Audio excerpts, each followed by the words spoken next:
আসসালামু আলাইকুম ভিউয়ার্স, আজকে আমরা দেখাবো কিভাবে রাউন্ড পিলারের পুরোপুরি কাটিং থেকে ফিটিং এবং ফিনিশিং পর্যন্ত তৈরি করা হয়।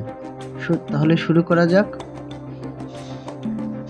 প্রথমে আমরা রাউন্ড পিলারটা মাপ দেব, কতটুকু আছে, যত ইঞ্চি আছে ওটাকে আমরা আপনার টেপের মাপে যত হয় অতটুকু আপনি আরও 50 অথবা 60 যোগ দিবেন। ওই বেশিটুকু দিবেন আপনি টাইলসের ফিটনেস এবং বালু খাওয়ানোর জন্য। অতএব তারপরে আপনি যে কয় প্যাচ দিবেন সেই কয় প্যাচ ভাগ দিবেন। আমি এখানে 4 প্যাচ দিয়েছি। আমার এই জায়গা 50 করে হয়েছে। তো 50 আমি সাদা, এখানে 3টা কালার হবে, সাদা, কালো এবং লাল।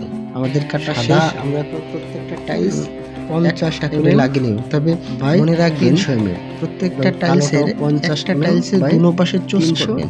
চোস করলে টাইলসটা ফিনিশিংটা ভালো হয়, ভালো মতো মেশে। কেটে দুটো করা লাগবে না, একটা করবেন। একটা চোস করবেন, একটা চোস না করলেও হবে। এভাবে একটা পর একটা এভাবে কাটার পরে আমি এখানে প্রথম একটা কালো দিয়ে চতুর্দিক দিয়ে একটা বর্ডারের মতন একটা কালো দিছি। তারপর থেকে উপর থেকে আমার 50 টাইলসটি ঘুরে নিয়েছি। দেখুন এভাবে লাগিয়েছি। 550 থাকবে, 550 থাকবে।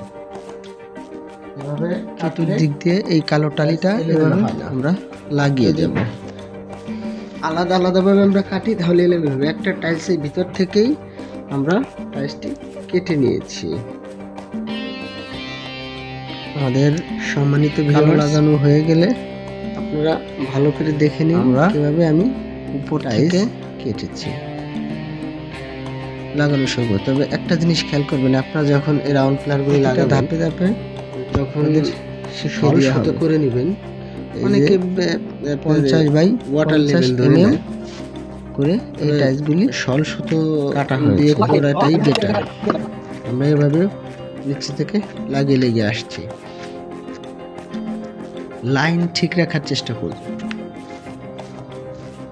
লাইন যদি একটু এলোমেলো হয় তাহলে আপনার পুরো টালি ঘুরে যাবে। আপনার জয়েন্ট এক রাখার চেষ্টা করবেন সব সময়।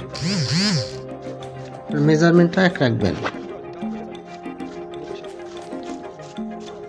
আপনি একটু পরপর স্ট্রিট লেভেল দিয়েও দেখতে পারেন যে আপনার এটা লেভেলে ঠিক আছে কিনা।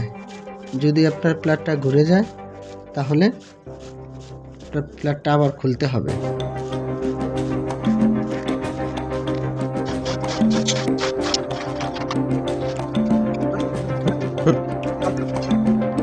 সম্মানিত ভিউয়ার্স, এ পর্যন্ত লাগানো হয়েছে।